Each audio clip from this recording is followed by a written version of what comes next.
Italy was emerging from the devastation of World War II. Churches damaged by war were reopening. Pilgrims were returning to the roads of Italy for the first time in years. And in the mountains of Umbria, the Catholic Church prepared something extraordinary. A new basilica had just been built for a recently canonized saint, whose popularity had spread across the world. Her remains would be transferred into the new shrine so pilgrims could finally see her more easily. But first, workers had to open the casket.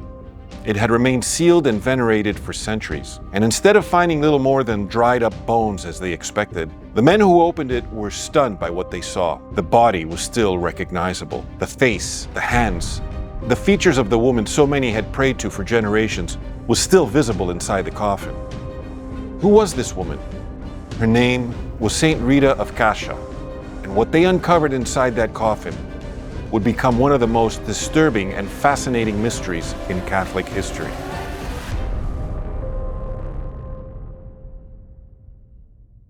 Long before her body became the center of one of Catholicism's most mysterious relics, Saint Rita of Cascia was born around the year 1381 in the tiny mountain village of Roccaporena near Cascia, Italy.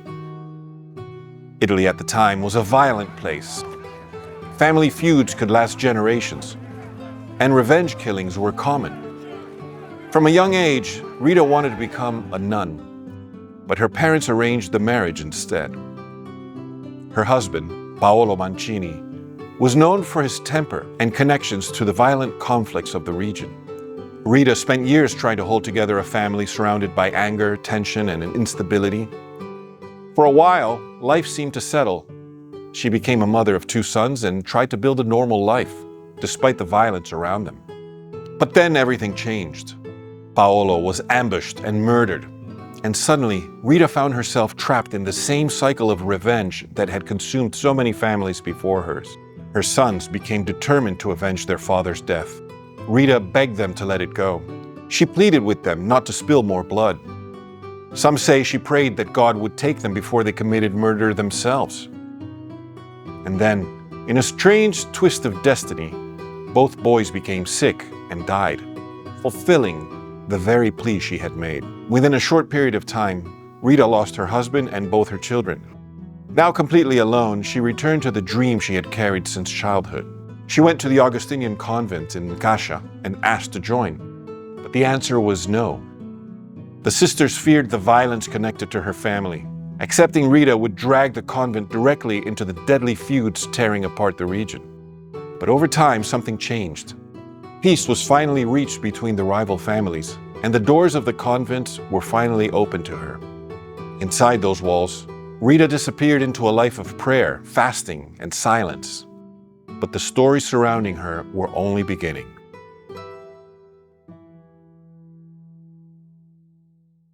As Rita grew older inside the convent, accounts surrounding her became increasingly strange.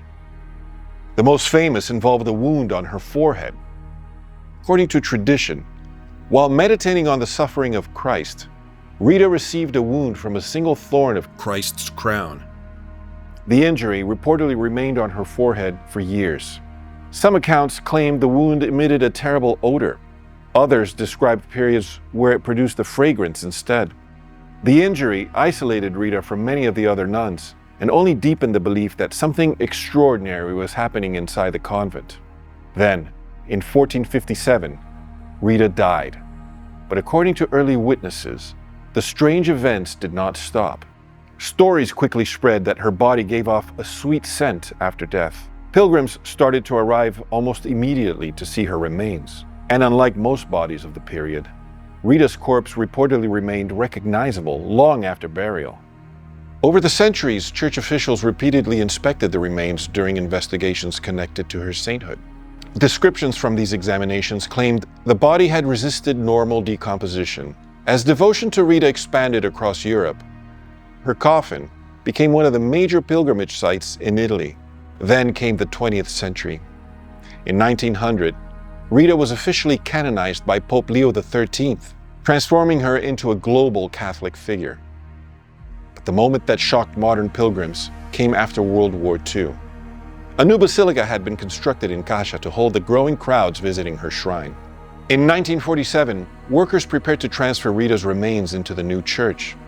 That meant reopening the casket. And according to the accounts surrounding the events, the condition of the body stunned those present. Instead of skeletal remains hidden beneath fragments of clothes, Rita was still visibly recognizable after nearly 5 centuries. Her body could still be distinguished. Her hands remained visible. The body had darkened with age, but it had not disappeared in the way many expected. Today, her remains rest inside a glass shrine in the basilica of Saint Rita. But the mystery surrounding the body is complicated. Modern observers note that parts of the remains have undergone restoration and conservation over time. Some visible areas involve wax protection and reconstruction. So, was Saint Rita truly incorrupt? Or was the body naturally preserved under unusual conditions? The Catholic Church itself has never insisted on a scientific explanation, and that uncertainty may be part of why the mystery continues to fascinate people centuries later.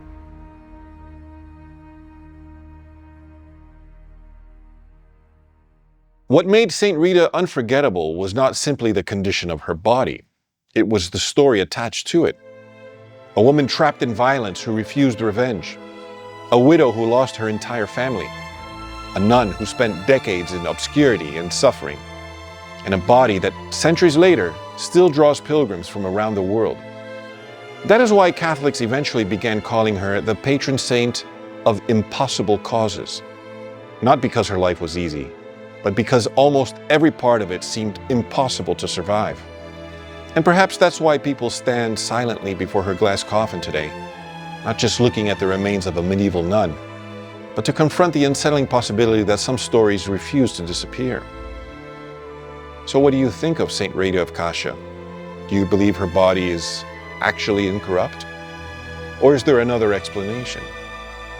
If you enjoyed this video, please hit the like button and subscribe for more stories like this one. And don't forget to leave a comment.